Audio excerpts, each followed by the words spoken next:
ആരാ ആന്റി ഇയാള്?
വീട്ടുതടങ്കലിരിക്കാൻ ഞാൻ എന്താ രാജ്യദ്രോഹിയ?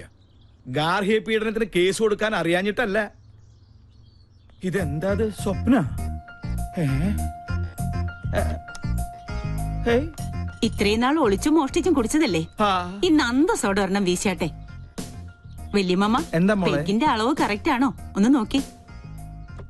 കാക്ക ചെലപ്പോ മലർന്ന് പറഞ്ഞേക്കാം, കാലം മാറുകല്ലേ, ചെലപ്പോ സൂര്യൻ പടിഞ്ഞാറ് മുറിച്ചേക്കാം. പക്ഷെ ഇത് മാത്രം എനിക്ക് അങ്ങോട്ട് വിശ്വസിക്കാൻ പറ്റണില്ല. കഴിച്ചാട്ടെ. സത്യമായിട്ടും എനിക്ക് വിശ്വാസം ആവണില്ല. രാജലക്ഷ്മി, നീ എന്നൊന്നും ഉള്ളിയേ. പൂർണ്ണ മനസ്സോടെ തന്നെയാ തരുന്നത്, കുടിച്ചോളൂ.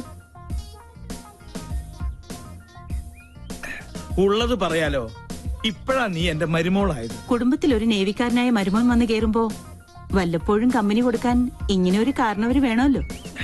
എന്താ നീ പറഞ്ഞത്? അതൊന്നുകൂടെ കേക്കട്ടെ. എന്റെ മനസ്സില് വെറുതെ ഒരു മോഹം. നമ്മുടെ പൂജമോൾക്ക് സഞ്ജയ് ഒന്ന് ആലോചിച്ചാലോ? നേര് പറയാലോ രാജലക്ഷ്മി, എന്റെ മനസ്സിലും തോന്നിയ ഒരു ആഗ്രഹ. പക്ഷെ നിന്നോട് പറഞ്ഞ ഒരു അബദ്ധാവോന്ന് പേടിച്ച് മിണ്ടിയില്ല. കുട്ടികൾ ഇപ്പൊ അറിയണ്ട. വല്യമ്മ നാട്ടിൽ ചെന്ന് അവന്റെ വീട്ടുകാരുമായി ആലോചിച്ച് ജാതകപ്പുറത്ത് നോക്കിയിട്ട് മതി എല്ലാം. എപ്പ പുറപ്പെട്ടു എന്ന് ചോദിച്ചാ മതി. അല്ല, അവന്റെ സമ്മതം കൂടി അറിയണ്ടേ? എനിക്ക് വിശ്വാസമുണ്ട് അവൻ സമ്മതിക്കുമെന്ന്. ഓ, എന്റെ പേരക്കുട്ടിയുടെ കല്യാണം ഉറപ്പിച്ചിട്ടേ ഞാൻ ഇനി അവിടെ നിന്ന് ഇങ്ങോട്ട് വരുള്ളൂ. രാജലക്ഷ്മി, നീ ഒരു ലാർജും കൂടി ഒഴിച്ചേ. ഇനി ഒന്നിനും ഒരു വിഘ്നമില്ലാതെ ഇതൊരു പതിവായിക്കോട്ടെ. അത്രയ്ക്ക് അങ്ങോട്ട് വേണം. വേണ്ടേ? വേണം അല്ലേ? ആവശ്യമുള്ളൂ.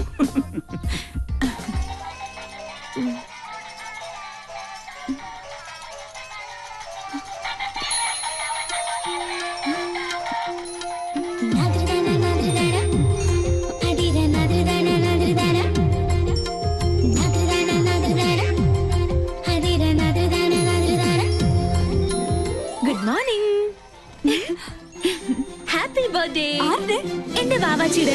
അയ്യോ, അപ്പൊ ഇന്നാണല്ലേ February 29? അതെ, 4 ആണ്ടിലൊരിക്കൽ സംഭവിക്കുന്ന മഹാസുദിനം ഇന്നാണ്.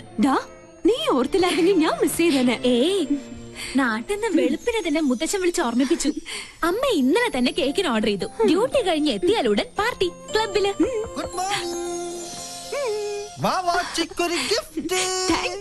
അയ്യോ, എന്റേതല്ല, ബൈക്കിൽ വന്ന ഒരാള് തന്നതാ.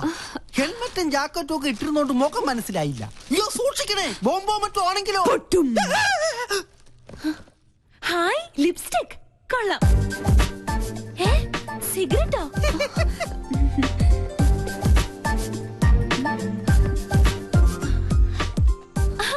കൊള്ളാലോ. ഫേഷ്യലിന്റെ ബോക്സിൽ ഷേവിംഗ് ക്രീമും ബ്രഷും.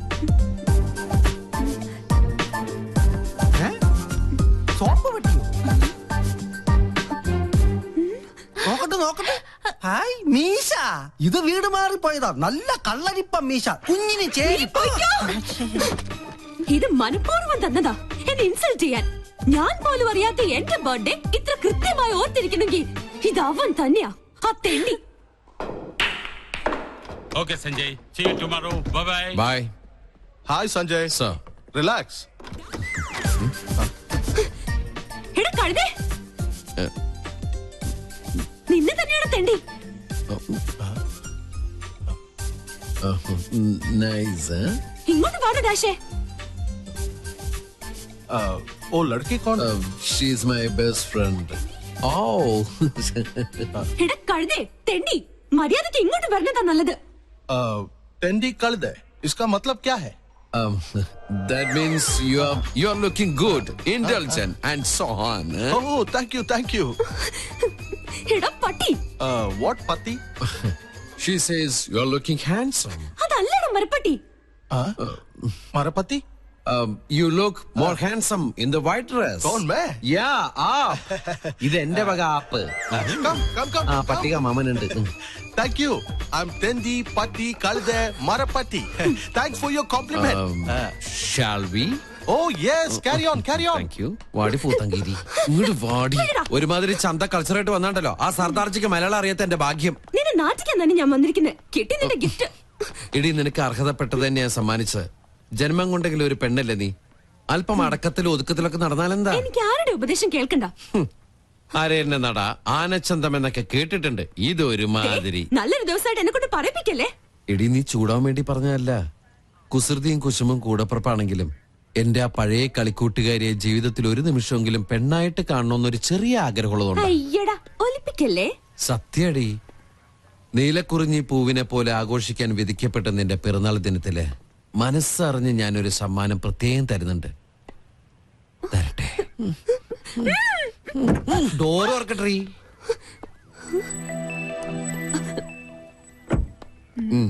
എന്താ അത്? A gift for you.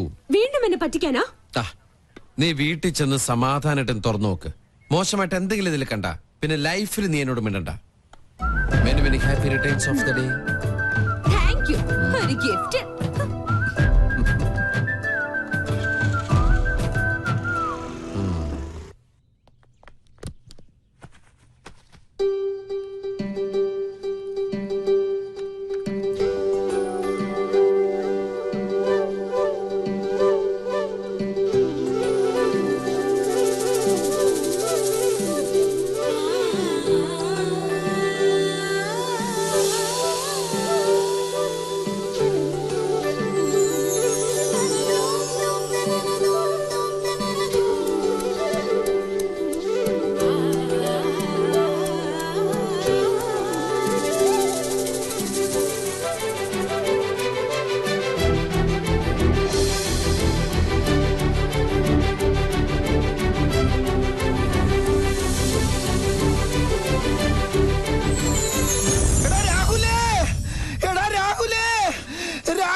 നമ്മുടെ പങ്കം മങ്കിയായി അല്ല പങ്കം പിങ്കിയായി. നോക്കിയേ,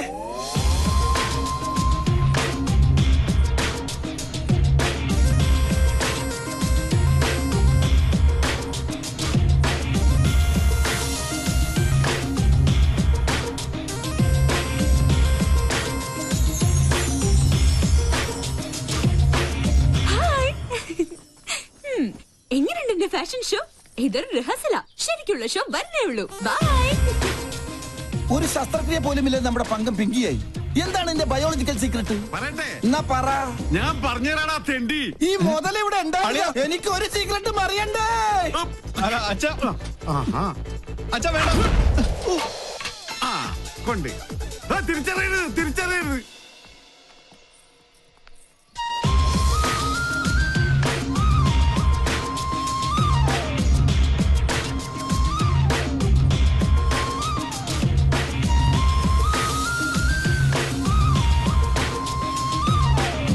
എന്നാലും എവിടെ വെച്ചത് ഞാനത്?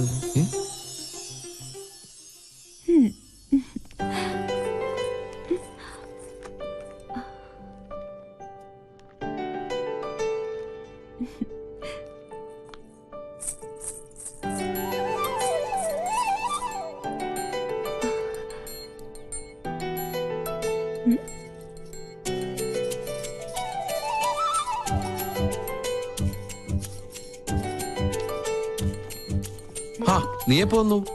ഒരു ഫയൽ എവിടെ വെച്ചെന്ന് എനിക്ക് ഒരു ഓർമ്മയില്ല. നീ ഇയാൾക്ക് എന്നെ ഒന്ന് നോക്കിയാലെന്താ? ഞാൻ നോക്കിയല്ലോ. ഇന്ന് ഓഫീസിൽ ഇൻസ്പെക്ഷൻ ഉള്ളതാ. ഒരു ഓഫീസർ ജാട കണ്ടാ തോന്നും ഇന്ത്യൻ നേവി മുഴുവൻ ഇയാളുടെ കൺട്രോളിലാണെന്ന്. കൊടുത്തിറങ്ങി വന്ന എന്നെ വേണം പറയാൻ. എന്നെ വിട്. നാണത്തെക്കാള് നിന്റെ മുഖത്തിന് ചേരുന്നത് ആ കുറുമ്പുണ്ടല്ലോ, അത് തന്നെയാ. ഒരു ഗിഫ്റ്റും കൂടി തരട്ടെ.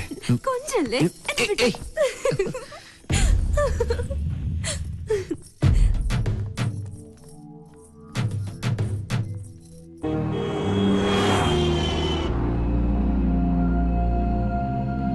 ജോത്സ്യന്റെ കുറിപ്പ് നേരിട്ട് കണ്ടാലേ നിനക്ക് മനസമാധാനം ആവുള്ളൂ എന്ന് എനിക്കറിയാം.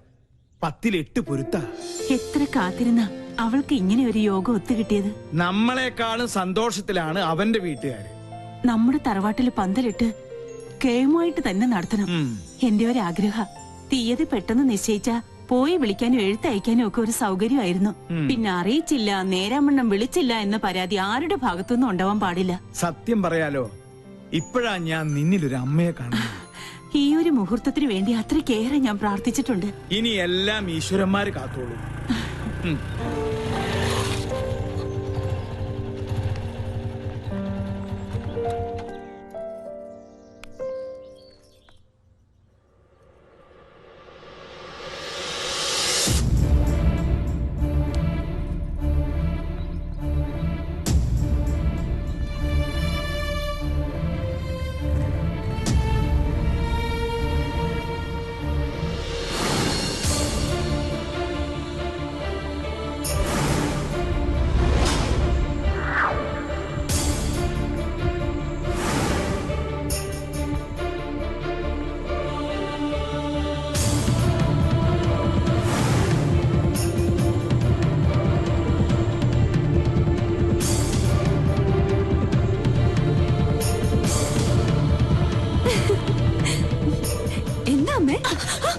അങ്ങനെ വിളിക്കരുത് എന്നെ. ഒരിക്കൽ നിന്റെ അമ്മയായിട്ട് എന്റെ ജീവിതം തകർത്തു. ഇപ്പൊ നീയായിട്ട് എന്റെ മോളുടെ ജീവിതം തകർക്കരുത്. യാചിക്കുകയാണ്. എന്റെ മോളുടെ ജീവിതം നീയായിട്ട് ഇല്ലാതാക്കരുത്. എന്റെ ഗതി എന്റെ മോൾക്ക് വരുത്തരുത്. എന്താ പറഞ്ഞേ? അപ്പൊ ഞാൻ ആരാ? എനിക്കറിയണം. ആരാ ഞാൻ? പറയൂ. അമ്മയുടെ മോളല്ലെങ്കിൽ പിന്നെ ഞാൻ ആരാ? എനിക്ക് അറിയാൻ പറ്റുള്ളൂ.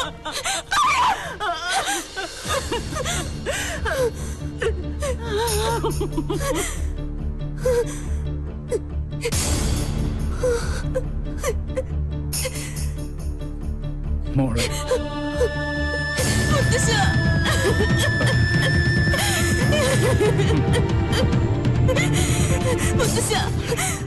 ഈ കുടുംബത്തിൽ ഞാൻ ആരാ? അവള് പറഞ്ഞു സത്യ, നീ അവളുടെ മോളല്ല.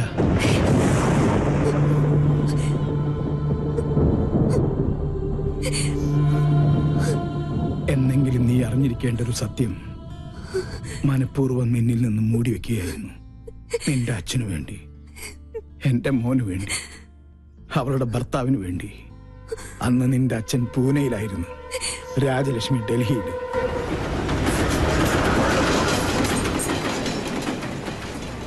പൂജമോൾക്ക് 1 വയസ്സ് പ്രായം. മേജർ സാഹബ് ബാഹർ ഗയേ ഹൈ. എനിക്കറിയാം ഇപ്പൊ എവിടെയാണെന്ന്. വണ്ടി എടുക്ക. രാജലക്ഷ്മി, എന്താ ഇത്? അവൻ എന്തായാലും ഇങ്ങോട്ട് വരും. അപ്പൊ നമുക്ക് കണ്ടാ പോരെ? എനിക്ക് ഇപ്പൊ തന്നെ നേരിൽ കാണണം.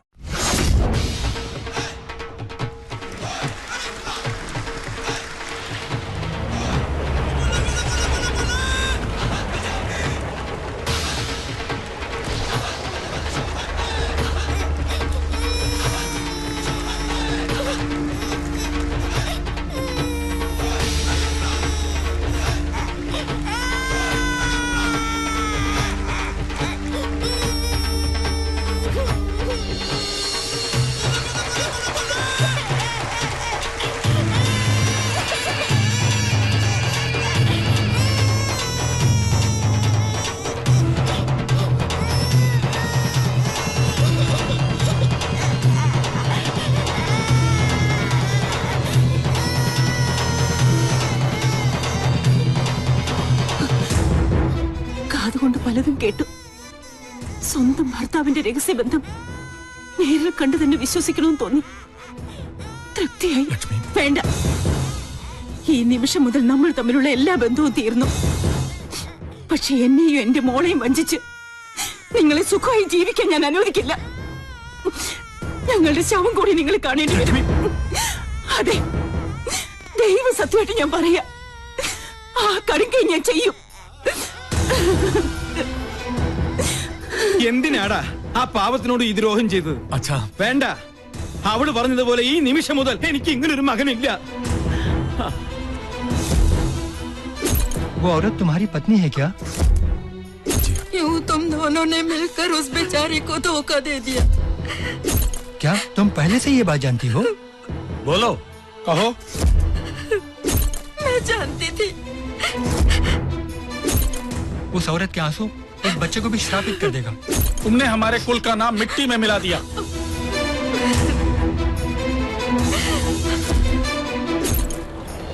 അന്ന് രാത്രിയാണ് ആ ദുരന്ത വാർത്ത ഞങ്ങൾ അറിഞ്ഞത്.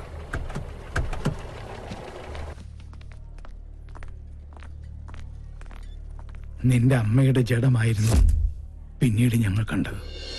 ചെയ്ത തെറ്റിന്റെ ശിക്ഷ ഇരുവരും സ്വയം ഏറ്റെടുത്തു.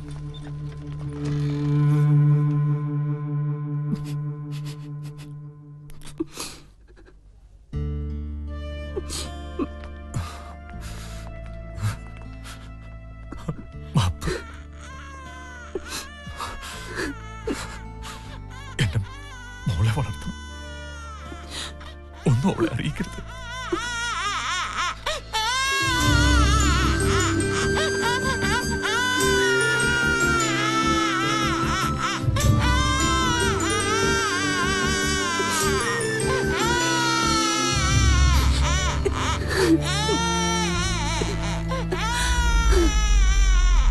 അന്ന് നെഞ്ചിലേറ്റിയതാ അവൾ നിന്നെ. പിറ്റേന്ന് നിന്റെ അച്ഛനും മരിച്ചു. സ്വന്തം മോളെ പോലെ ഒന്നും അറിയിക്കാതെ തന്നെ വളർത്തിയത്. ഒരു നിമിഷം അവള് വാവിട്ട് പറഞ്ഞുപോയി. അപ്പൊ ഈ വീട്ടില് ഞാൻ ആരുമല്ലേ? എന്താ നീ പറയണേ? നീ എത്ര വളർന്നാലും എന്റെ മോൻ അമ്മയെ ഏൽപ്പിച്ച ആ കൈക്കുഞ്ഞായിട്ട് നിന്നെ ഞങ്ങൾ കണ്ടിട്ടുള്ളൂ. അറിഞ്ഞു തന്നെയാ നിന്റെ എല്ലാ കുസൃതിത്തരങ്ങൾക്കും ഈ മുത്തച്ഛൻ കൂട്ടുനിന്നത്. സ്വന്തം മോളല്ല, എന്നിട്ടും എത്ര വാത്സല്യത്തിന് എന്നെ വളർത്തിയത്. അമ്മയെ എന്തുമാത്രം ഞാൻ വേദനിപ്പിച്ചിട്ടുണ്ട്. ഈ ഞാൻ കാരണമല്ലേ അമ്മയുടെ ജീവിതം പോലും ഇങ്ങനെയായത്? അല്ല, ഒരർത്ഥത്തിൽ പറഞ്ഞ രാജലക്ഷ്മിയുടെ ജീവിതം തകർത്തത് ഈ ഞാനാ. ആ രഹസ്യബന്ധത്തിൽ നിന്നും എന്റെ മോനകറ്റാൻ മനപ്പൊരുത്തം പോലും നോക്കാതെ മുറപ്പെണ്ണിനെ കൊണ്ട് ഞാൻ അവനെ കെട്ടിച്ചു. അവൾക്കൊന്നും അറിയില്ലായിരുന്നു. എന്റെ സ്വാർത്ഥതയ്ക്ക് വേണ്ടി ഞാൻ അവളെ ബലിയാടാക്കിയത്. ഈ മുത്തച്ഛന് ഒരു പ്രായശ്ചിത്തം ചെയ്യണം നിന്നിലൂടെ. അവൾ പൂജമോൾക്ക് വേണ്ടി ഒരുപാട് ആശിച്ചുപോയി. നാട്ടിൽ ചെന്ന് ഞാനും വാക്കുകൊടുത്തു, ഈ കല്യാണം തന്നെ നടക്കട്ടെ. സഞ്ജയനോട് വല്ല മോഹവും മനസ്സിൽ തോന്നിയിട്ടുണ്ടെങ്കിൽ എന്റെ മോളത് മറക്കണം. ഈ മുത്തച്ഛന്റെ ഒരു അപേക്ഷയാണ്.